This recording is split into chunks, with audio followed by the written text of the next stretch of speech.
The following is a listener-supported ministry from the Grace Evangelical Society. Is there criteria? Is there any way to know if someone else is saved? Obviously, God knows, but what is the proof, if any, to us of someone else's eternal salvation? That is our topic today here on Grace in Focus.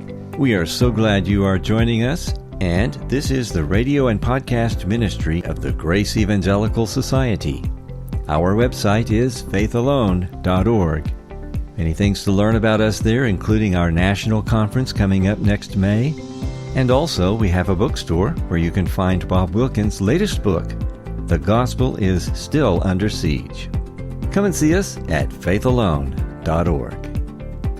And now, with today's question and answer discussion, here are Philippe Sterling and Sam Marr.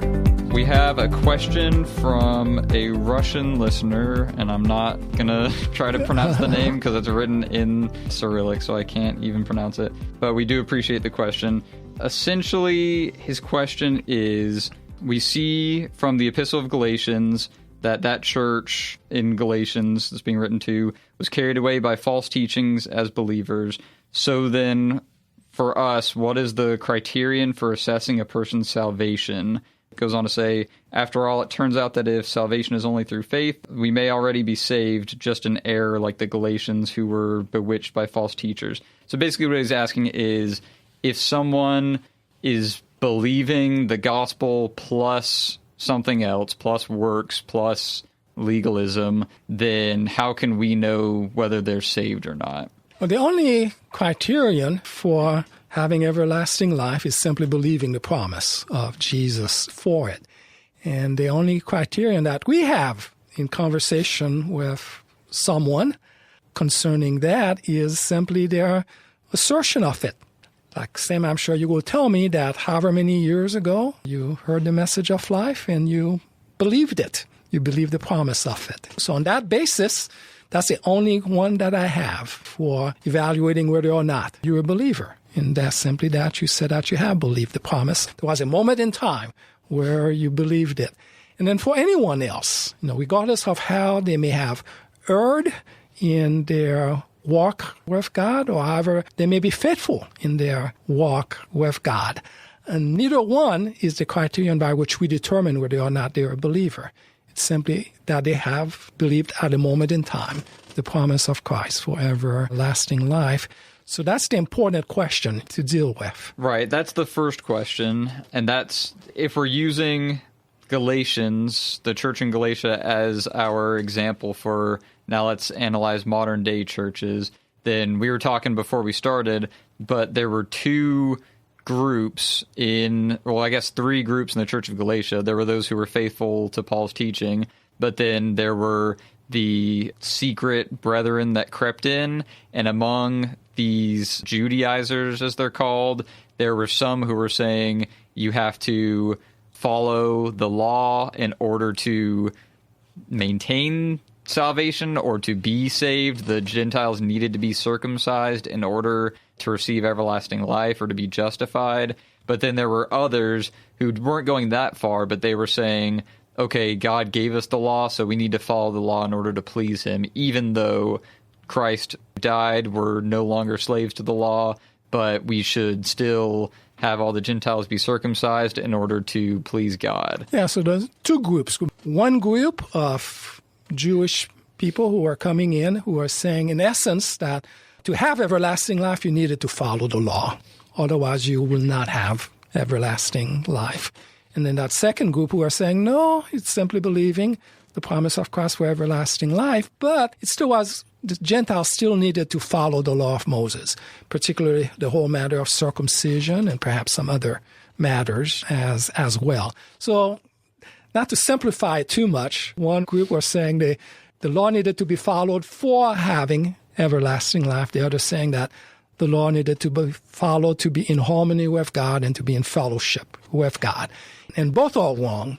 It's simply believe the promise of Jesus for everlasting life, and then we're to walk in liberty, as the book of Galatians developed that whole aspect, and not to allow ourselves to be drawn back into legalistic type of matters. The important things become to walk by the Spirit And if we walk by the Spirit, then we won't carry out the desires of the flesh. And as we set our minds on the Spirit and that the Word of Christ richly dwell within us, then ultimately the fruit of the Spirit is developed in us, which is, of course, love, joy, peace, patience, kindness, goodness, gentleness, self-control. And then Paul makes that point, against such things there is no law. Mm-hmm. So the important thing is walking by the Spirit and allowing the Word of Christ to transform our minds. And that's the path of liberty, which we're called to. Did you know that the Grace Evangelical Society offers an MDiv degree through our online seminary? And tuition is free to those who maintain a 3.0 grade average. It is a 3-year degree program, and you could submit your application now to gain acceptance. Then stay apprised of our registration periods for upcoming semester terms. Program and application details can be found at gesseminary.org. Have a look at our MDiv degree. Become an approved workman. Find out how. gesseminary.org.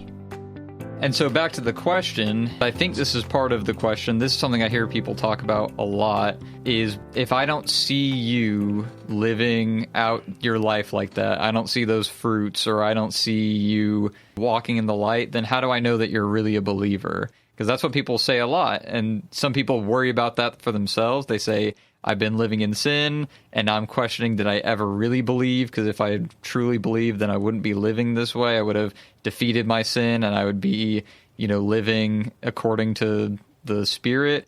But then others will say, and I think this applies to some pastors, is they look at other believers or even their congregation and say, well, how do I know these people are really saved? They say they are, but it doesn't look like it because they're not living the way that the New Testament outlines for us, or that Christ commanded us to live. So how do I know they're really saved?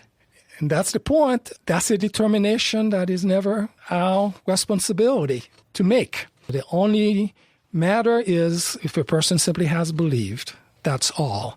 And there's no fruit or lack thereof that is a determiner of whether somebody has believed or not.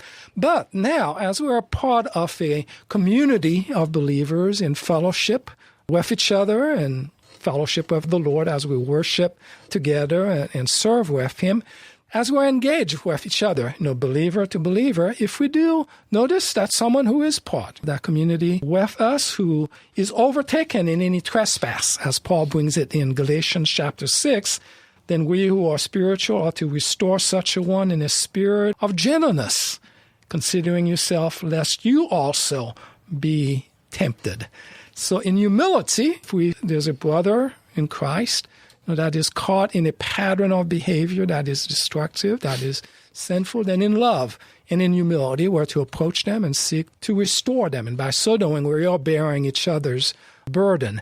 But we don't do so, with any kind of determination, making a determination saying, oh, you must not ever have believed because you have erred. Not at all. But the matter of sowing and reaping is there, and in the matter of reward, and the matter of the God's temple judgments enter in for believers generally. But it is never, I'm a pastor, I've been a pastor 40 years, and it's never been my responsibility to ever make the determination, individually or corporately, saying you all must not be believers, or you must not be a believer because you have not engaged properly in the support of the church or in the service of the church, and never questioning whether or not someone is a believer by their lack of work or whether they have sufficient work. And I think that's because it's not our job to save anybody. We can't save anybody. It's between God and that individual. So we share the promise of life. We share the good news with as many people as possible. And we pray that God will open their hearts and their minds, and that they will be receptive to that word, and that they will believe, and that they will receive everlasting life. And then we provide instruction and encourage them to grow in the grace and the knowledge of Christ.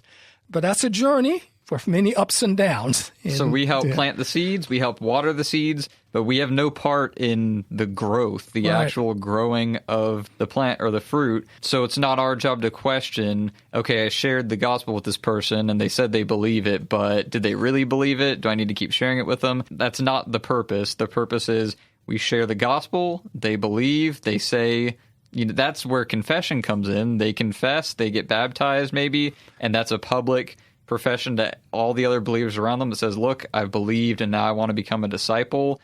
And then our job is to disciple them. It's not to keep questioning, going back to the first thing of, are you really saved? Are you really saved? Are you really saved? It's, okay, let's move on and get you into being a good disciple. And then I think that's where part of what the church in Galatia was struggling with is, now that you're a believer and you're a disciple, let's not return to the things that you lived your life by beforehand. So for these Jewish believers, it was the law, but for people today, it can be a different belief system or sin or anything else. So let's not return to what we escaped. Let's live in the law of liberty. And we, like you said, we take believers' word for it. If they say, I believe that I have everlasting life because Jesus is the Christ and he promises everlasting life, then I believe you. I don't have a reason to not believe you. Right, and then I don't have a grid to impose upon someone to say, okay, now I can check off these things or that prove that you're a believer. That's never our role. Right. To do but that. if we see someone who's straying, then again, it's not our job to say, okay, they're living a pretty cruddy life. They're probably not a believer. No, they said they're a believer, but now they're straying. So now I don't want them to live in God's wrath or God's judgment or his in a self-destructive discipline. manner. Exactly. Or to involve others in this kind of self-destructive way. So in love and in humility, we approach them to try to restore them. And I think that's good news, because living a life of constantly questioning, do these people believe? Do my family members believe? Do my church brethren believe? Are they really going to go be with the Lord for eternity? Are they going to go to hell? I think is miserable. I think that's depressing. I think the assurance that we can feel for ourselves, I think that's a blessing that God gives among believers, that we can know these people I spend my time with and I love, they also are going to spend eternity with Christ. So to me, that's hopeful news. Well, absolutely. And that's how we keep grace in focus. Exactly. And let's all keep grace in focus. We would love to know where you are when you are listening to us. Please take a short minute to send us the call letters of this station and the city where you are listening and how many times a week you listen. Thank you. You will be helping us with our stewardship. Send it to radio@faithalone.org. That's radio@faithalone.org. We are so thankful for our financial partners who keep us on the air. Every gift is tax deductible and very much appreciated. If you'd like to find out how you can give, go to faithalone.org. On our website, we have a church tracker. It's an easy-to-use map that will help you locate those other Free Grace churches that might be in your area. So come visit us at the website and take advantage of our free church tracker. It's at faithalone.org. That's faithalone.org. Thank you, friends, for joining us all this week here on Grace in Focus. We'll be back on Monday. Hope you'll join us then. I hope you have a great weekend, and let's keep grace in focus. The proceeding has been a listener-supported ministry from the Grace Evangelical Society.